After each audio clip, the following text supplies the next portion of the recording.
we'll talk about hypotension. And, so you probably know this talk as like a talk on shock.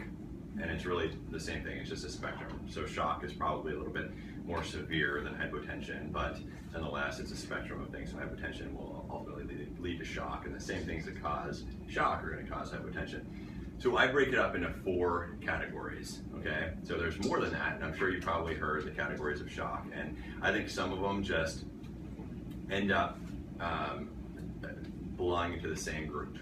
And the reason why I break it up into 4 is because it's easy to remember. These 4 types of shock all have distinct mechanisms, and so you'll be able to remember. Remember, the list is probably 20 things, but you'll remember them if you can remember these 4 categories.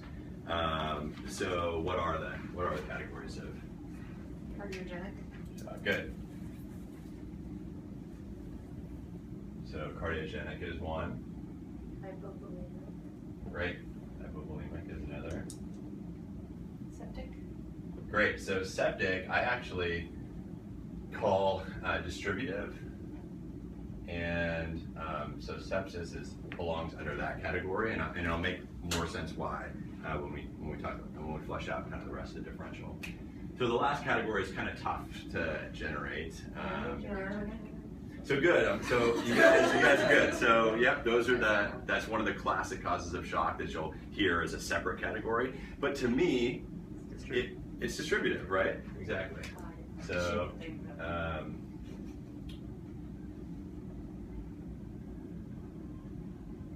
so we'll put neurogenic and sepsis under distributive shock. The last one's going to be tough for you guys to generate.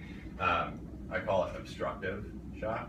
Have you heard that term before? Mm-hmm. Okay, so it'll make sense why to kind of refer to it as that once we talk about the differential a little bit. So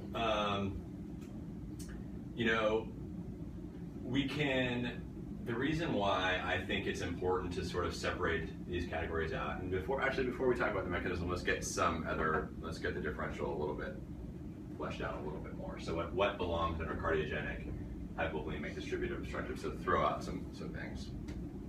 Arrhythmia.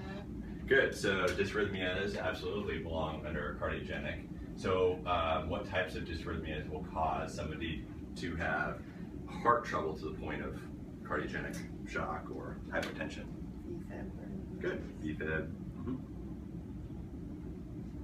Obviously unstable VFib or VTAC. Good. What else? AFib with RVR. Great. So SVT, of which AFib with RVR would be one of them. Absolutely. What else? Yeah. So moving outside the category of dysrhythmia. No, that's great. So if somebody gets has a heart attack, ischemia, they can absolutely develop cardiogenic shock. That's probably one of the more common causes of acute cardiogenic shock. And then how can somebody develop ischemia or have an MI? What are the mechanisms? And we'll go back to dysrhythmia in a second. So what's a classic cause mechanistically? Absolutely. So acute plaque rupture. So you can get plaque rupture. So ACS, plaque rupture.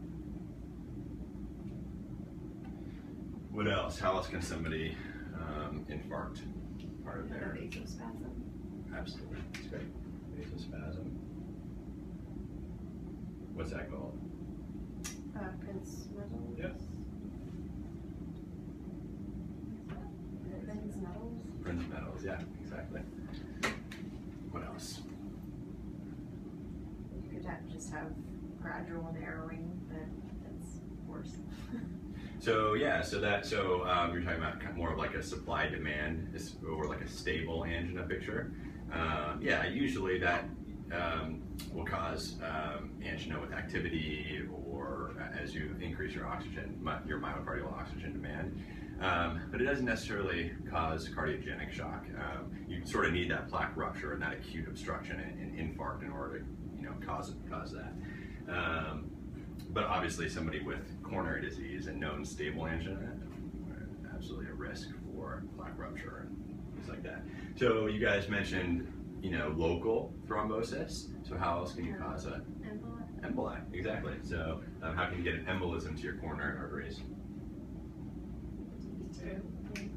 So DVT would have to be a paradoxical embolism to get over to the arterial side. So if you have an intracardiac shunt or something like that, it can happen.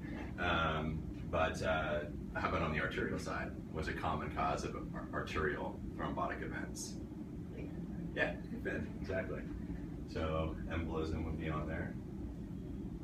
Okay, how about this one where it's usually found in pregnant women. So it's usually peripartum. The amniotic. Okay, so that's an embolic event. So yeah, you can have that. What about a non-embolic event, but it has to do with the coronaries? It's not plaque rupture, it's not embolism. Actually, it may lead to formation of a thrombosis, but that's not the primary defect. Pregnant women. Cardiomyopathy. You can get cardiomyopathy from pregnancy, but in terms of causing an MI. And this is a tough one, but it can be a totally healthy woman who just gets unlucky and has this happen to them during pregnancy. Preeclampsia? No. So coronary artery dissection. Oh. You can